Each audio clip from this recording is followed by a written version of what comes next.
Madam Chair, and also just to, before I get to my questions, clarify, I want to make sure that the record accurately reflects Commissioner Hovland's response to whether or not he supports foreign donations into our election administration.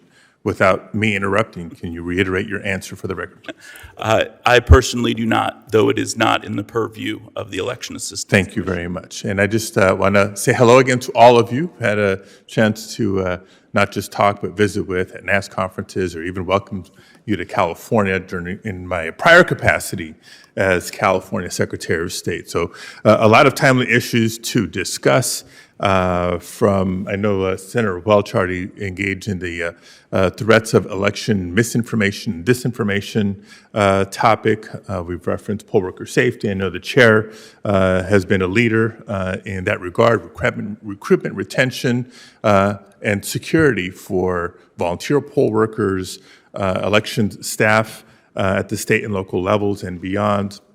The need to upgrade our voting systems nationally, not just VVSG in setting the standards, but helping jurisdictions with those infrastructure improvements. And speaking of infrastructure, I know there's a desire for additional funding for our election. I support that, not just one time, not just once in a generation. It's been too long since HAVA, but ongoing, sustained funding that reflects the fact that our elections infrastructure is now designated as critical infrastructure by the United States government and has been for several cycles now.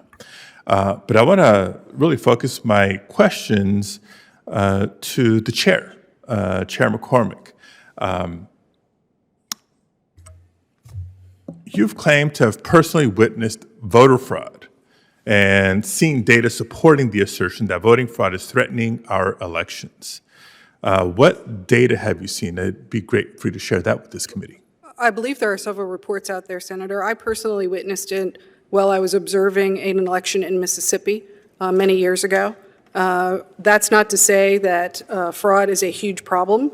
I think it is probably pretty minimal, but I think it's important that we have accuracy and integrity in our elections. Okay. And when you witnessed it, was that reported? Was that prosecuted in any way? Yes, that was recorded by the Department of Justice in the observer reports, and I was with the observers from OPM who witnessed it. And it was a part of a case in Mississippi, the United States versus Ike Brown. Okay. Certainly hope folks were held accountable for that. Chair McCormick, do you view vote by mail as a secure method of voting?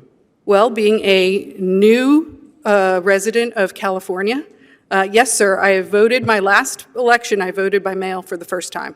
And did you sign up for ballot tracking? I have not signed up for ballot tracking. I highly encourage you to go to Yes, www.sos.ca.gov. I will give Registrar Logan a call and ask him to sign me up. He can't do it for you. You got to do it yourself. I understand, sir. Do you view automatic voter registration as a safe method to increase registration and turnout? Sir, I think that is a good way to do it. However, I think we need to give a good option for people to opt out if they don't want to be automatically registered. There are groups in this country that do not want to vote, some religious groups and others. So I believe in automated registration. I think it's a good tool to register folks who haven't been registered previously and give them an opportunity to do that. And to the extent that it's been implemented in multiple states, I do believe that's the option. There's a significant difference in opt-in versus opt-out, but it's not mandatory voter registration, just like we don't have mandated Correct. voting. People do deserve the option. We highly encourage people who are eligible to register to maintain their registration record current and to vote in every single election. I just state this because I know there's a tremendous amount of research on this topic that points in the exact same direction. Voter fraud is exceedingly rare. This includes voter impersonation, mail-in ballots, and more. In fact, mail-in ballots are both secure and essential for secure elections that are as accessible to voters as possible.